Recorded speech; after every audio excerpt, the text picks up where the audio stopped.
Egan is the driving force behind the top haunted attraction in Las Vegas, actually one in the world, Fright Dome. And the horrifying monsters that are on display wouldn't be possible without the help of Hollywood FX guru Gary G. Tunnicliffe. He joins us now to show us how they make this magic happen. Just what you're showing right now looks so painful. Well, actually, these is a very simple makeup, the kind of thing that you can literally get from most Halloween stores. Like, I ran across the street to Star Costume and grabbed one of these great little, out of the kit. A little kit? Tinsley, wow. Which are actually created by a guy called Christian Tinsley, who did Passion of the Christ. He developed these for that, and then we used them in the movie industry, and now we're using them in Halloween haunts, and they're very, very simple. You can pick them up from, like I say, a local Halloween store. They kind of come on like a little sticky back plastic thing. You can literally pop them straight onto the skin. It's scary how quickly these things can go on. It looks so real. Can you tell us about the movies that you've done? Yeah, absolutely. The makeup for it? Some of the horror stuff has been the Hellraiser series, Pinhead, Halloween movies, and then I did Gone Girl, if you ever saw Gone Girl, where Neil Patrick Harris has rather a bad day. I did that. And then some fun things as well. Wedding Ringer recently, 22 Jump Street, we made a mechanical octopus for that. So we do creature effects, gore effects, but we also make animals for films as well. We made prop dogs for a film called Max that came out recently. So we tend to run the gamut. You know, one minute we're making an 18-foot long anaconda in the workshop, and then we're killing people. You know? But I spend a lot of time killing people. I have a pretty horrific resume. You have a bloody good time. I do, always. So how did you guys team up?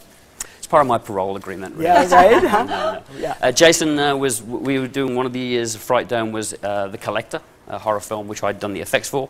Jason came into town to discuss using some of the masks we'd used for that particular film, and we had like-minded, devious qualities, and that's how we kind of became friends and started designing mazes for Jason and helping out, and now I get to come and spend 12 hours a day toiling at Circus, where I should be now, trying to get some sleep. Now, how did you get into this in the first place? Oh, I was just like Jason with his Halloween attractions. I was a very strange child, you know, back in England, and you know, my parents, I used to watch a lot of TV, and my dad would say, that thing will never make you any money, watching TV and horror films, and who's laughing now? Both of your sets of parents were wrong in that. Exactly. How many people are you making up per day? Well, right now we're building the haunted houses. Okay. So when we make them up next week on October 2nd, when we start, we have at least 320, 330 people we run with each night. Wow. So we've got a whole team of like 20 makeup artists that we run with each night. Wow. And Gary's coming in teaching classes too to help the efficiency and to really make us look like, you know, our actors are in the movies as well too, because you know, we have to have amazing actors. Right. You know, if we don't have good actors, I can create the best sets in the world, but if I don't have good actors, we got nothing. It's all about the actors and coming out and getting that good scare. Give us some more tips. What can we do at home? You have the kits that you can buy, but how creative can you get with the stuff that you have in your house? Yeah, like eyeliner at home. Yes. Or lipstick. Here's the honest truth. A lot of the kits that you buy from the Halloween stores, usually the applicators aren't very good. You know, it's the brushes and little sponges. If you use a proper sponge or a decent brush, that makes a huge difference. You know, YouTube's got some great tutorials. Practice. Don't let that first night you go out in your makeup be the first time you've ever applied it, especially if you're a, you know, it's not so bad if you're the girls who used to makeups, but I see so many guys put their makeups on for the first time and they look like they've had an accident of some kind. And then little tricks, just breaking up stuff with sponges, you know, blending edges, you know. But again, these out of the kit makeups that we're doing on Candice here, these are so easy to do, and I can show you some blood techniques and that kind of thing as well. Take a look. So, you know, even just applying simple blood, a lot of times people will just splatter blood on things. I'm going to use this one side here.